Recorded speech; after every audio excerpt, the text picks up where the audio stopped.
जय श्री राम दोस्तों, सनातंत्र YouTube channel में आपका स्वागत है। इस वीडियो को शुरू करने से पहले अनुरोध करता हूं कि आप चैनल को सब्सक्राइब करें और धर्म राजतंत्र से जुड़ी हुई बातों को जानते रहने के लिए अपनी राय कमेंट बॉक्स में देना ना भूलें। दोस्तों, जैसा कि खबर मिली है कि आर्यन खान को कोर्ट से बेल मिल गई है, पर लोगों द्वारा जश्न तो इस तरह मनाया जा रहा है जैसे कोई चर्चा नहीं बल्कि कोई नोबेल अवार्ड जीत कर आ रहा हो। कमाल है ना। क्या भारत में हो रही इस तरह की घटनाएं न्यायपालिका पर संदेह नहीं करती हैं? अभी हाल ही में ही लोगों द्वारा जुडिकल सिस्टम फेल्ड इंडिया पर ट्रेंड चलाया जा रहा था, क्योंकि ऐसा लगता है कि लोग भी अब इस बात को समझने लगे हैं कि भारत में न्याय व्यवस्था की क्या स्थिति है। क्या आपको भी यही लगता है कि देश में न्याय व्यवस्था चरमरा रही है? लोग कहते हैं कि आर्यन खान तो बच्चा है, तो मैं उन लोगों से ये पूछना चाहता हूँ, क्या 1982 में जब संजय दत्त ड्रग रखने के आरोप में 5 महीने के लिए जेल की सजा काट रहा था, तब की उम्र भी तो 22 वर्ष थी, तो क्या उस समय कानून अलग था?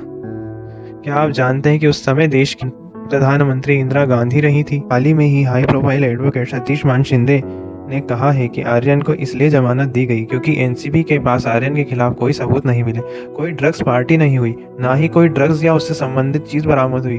तो मैं उनसे यह पूछना चाहता हूँ कि यदि ऐसा नहीं था तो फिर उसे जेल से बाहर निकालने के लिए 10 महंगे वकीलों की एक टीम, कई बार जमानत पर सुनवाई और 26 दिन क्यों लगे? आपको बता दो कि सतीश मान शिंदे वही वकील है जिन्होंने सलमान खान, संजय दत्त और सुशांत सिंह राजपूत केस में रिया चक्रवर्ती की भी पैरवी की थी। वे बॉलीवुड के लिए सबसे अधिक प्रभावी वकील माने जाते हैं, इसलिए वे बॉलीवुड हस्तियों की पहली पसंद है। ऐसा नहीं है कि आर्यन खान पहला ही ऐसा व्यक्ति है जो इस केस में फंसा हो। इससे पूर्व भी कई मशहूर हस्तियां ड्रग केस में कानून के हत्थे चढ़ी हैं।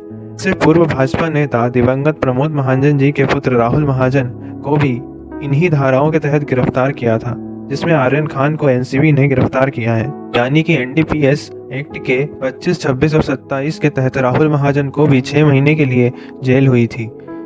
आप शायद ये नहीं जानते होंगे कि किस अधिकारी ने उन्हें गिरफ्तार किया था। उस अधिकारी के पिता का धर्म क्या था, उस अधिकारी की पत्नी का धर्म क्या था और उस अधिकारी की बहन कहाँ घूम रही थी। उस समय किसी भी नेता ने एनसीबी अधिकारी पर कोई आरोप या दबाव नहीं डाला था। इसी के अलावा ड्रग्स मामले में भी संजय दत्त भी 7 महीने के लिए जेल में रहे थे। भारत में किसी भी पत्रकार को यह नहीं पता होगा कि संजय दत्त को किस अधिकारी ने गिरफ्तार किया था और उनके पिता का धर्म क्या था और उस अधिकारी के जन्म का प्रमाण पत्र क्या था। क्या आपको पता है कि अरमान कोहली पिछले 8 महीने से एनसीबी की हिरासत में जेल में है? लेकिन क्या कोई शोर हुआ? नहीं, ना कोई आरोप, ना ही किसी एनसीबी अधिकारी को जान से मारने की धमकी मिली, ना ही किसी एनसीबी अधिकारी के परिवार को प्रताड़ित किया गया। लेकिन जब आर्यन खान को गिरफ्तार किया तो पूरी महाराष्ट्र सरकार और खासकर नवाब मलिक उनके धर्म के असली चरित्र की बातों के साथ सीधे तौर पर सामने आ गए। समीर वानखेड़े के पूरे परिवार को तथा उनकी परिवार की समस्त महिलाओं को भी निशाना बनाया गया। देशभक्त अधिकारी समीर वानखेड़े के परिवार वालों को जान से मारने की धमकी तक मिल रही है। नवाब मलिक कहते हैं कि आर्यन खान को उनके धर्म के कारण एनसीबी ने फंसाया था।